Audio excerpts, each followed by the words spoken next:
අයිබෝවන් අදත් ප්‍රාර්ථනා කරනවා සුබම සුබ දවසක් ඔබට. ඔබ දන්නවා ලංකාව ඇතුලේ පැය කිහිපයක් සංචාරය කළොත් විවිධාකාරයේ දේශගුණයන් පවතින ප්‍රදේශවලට අපිට ළඟා වෙන්න පුළුවන්. දේශගුණ විවිධත්වයෙන් වගේම භූගෝලීය විවිධත්වයෙන් ඉතාම ශාස්ත්‍රීය රටක් තමයි අපේ මේ රට. මිලියන 22ක ජනතාවකින් වැඩි පිරිසක් ජීවත් වෙන කොළඹ වගේ ප්‍රදේශ වගේම ගමකට පවුල් 2-3ක් විතරක් ඉන්න ඉතාම ජනශූන්‍ය ප්‍රදේශات අපේ රටේ පිහිටලා තියෙනවා. ඒ කොහොමනත් ඔබ අහලා තිබුණාද? අපේ රටේ එකම එක ගමක් තියෙනවා. ඒ ගමේ ඉන්නේ එකම එක මිනිස්සෙක් විතරයි. ඒ වගේ මේ ගමේ කතාව හරිම පුදුමාකාරයි. ඉතින් ඒ නිසාම අද නයිෆිමින් පහප් තුලින් අපි ඔබට කියන්න යන්නේ අනේ ගමේ කතාව ගැන වගේම ඒ ගමේ ජීවත් වෙන එකම එක පුද්ගලයාගේ කතාව ගැන.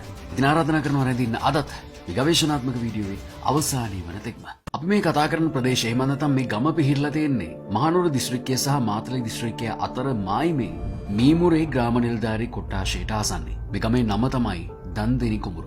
ඉතාම දුෂ්කර වුණත් ලංකාවේ පිහිටලා තියෙන ස්වභාව සෞන්දර්යයෙන් වැඩිම ග්‍රාමයක් විදිහටයි මේ ග්‍රාමය සැලකෙන්නේ. කඳු වළල්ලකින් වට වෙලා පිහිටලා තියෙන මේ ගම්මානය ඊට වසර 18කට 20කට පමණ පෙර 200 දෙනෙක් පමණ ජීවත් වුණ ගම්මානයක්. නමුත් අතිශය දුෂ්කර ජීවන රටාව නිසාම මේ වෙනකොට මේ ගමේ ඉතුරු වෙලා ඉන්නේ එකම එක පුද්ගලයෙක් විතරයි.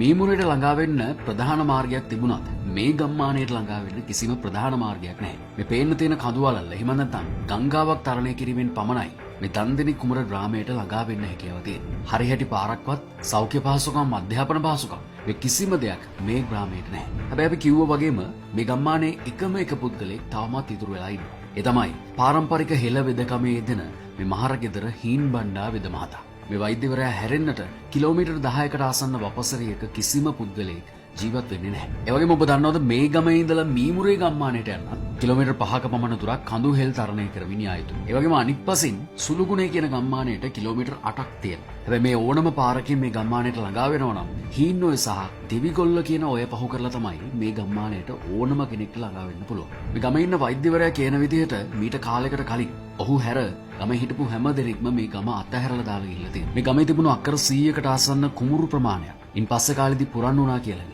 මේ වෛද්‍යවරයා කියලා තියෙනවා. කොහොමනත් මෑතක් වන තුරුම මීමුරේ වගේ ප්‍රදේශයන් වලින් Tamanගේ වෛද්‍ය ප්‍රතිකාර හොයාගෙන ඉඳහිට දෙතුන් දෙනෙක් එන බවත් ඔහු සඳහන් කරලා තියෙනවා. විශේෂම කාරණය තමයි ඈත රජවරුන්ගේ කාලේ ඉදි කරපු පුරාණ විහාරය මේ ගමේ තාමත් නටබුන් ආකාරයෙන් පිහිටලා තියෙනවා. මේ විහාරයට වන්දනා කරන එකම බැතිමත මේ මහරගෙදර හීන් මණ්ඩා වෙද මහතා පමණයි. ඔහු කියන විදිහට කාලයකට කලින් ගම්වාසීන් ගම හැර යනකොට Tamanගේ පුතුන් දෙදෙනා තොවුන් එක්ක යවලා තියෙනවා. මේ වෙනකොට මීමුරේ ප්‍රදේශයේ දේශීය වෙදකම සම්බන්ධයෙන් කටයුතු කරන්නේ ඔවුන් දෙදෙනා. තවත් විශේෂ කාරණයක් තමයි හීන් බණ්ඩා වෙද මහත්මයා මේ ගමේ මේ විදිහට ජීවත් වෙන්න එක වැදගත් හේතුවක් සඳහන් කරනවා. ඔහු කියන විදිහට මේ ග්‍රාමයේ එක සීමාවක ඊටම ඝන කැලයක් මැද්දේ භාවනායෝගී ස්වාමින් වහන්සේ නමක් වැඩ ඉන්නවා. උන්වහන්සේ කලාතුරකින් මේ මහා වනයෙන් එළියට මතුවන බවත් උන්වහන්සේට දානය පිළියෙල කිරීම සඳහා මේ වෛද්‍යවරයා මේ ග්‍රාමයේ රැඳී ඉන්න බවත් ඔහු කියනවා. මේ ස්වාමින් වහන්සේ කැලෙන් එළියට වඩින්නේ උදෑසන කාලයේ පමණක් බවත් උදේ ආහාරය සකස් කරලා දීලා තමනුත් නැවත ගම්මානයට ඇවිල්ලා භාවනායෝගීව ඉන්නවා කියලාත් වෛද්‍යවරයා සඳහන් කරනවා.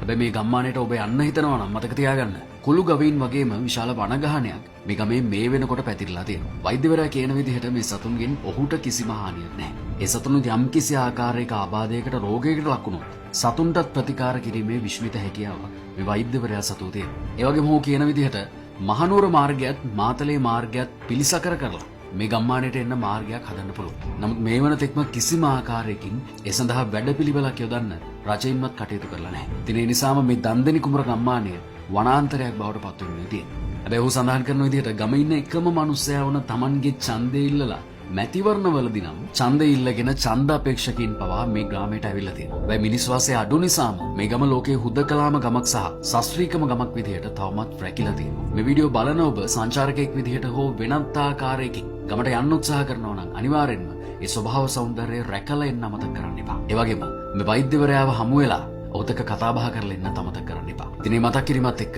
අදට අපි ඔබෙන් සමු ගන්නවා. අපට සුබම සුබ දවසක්.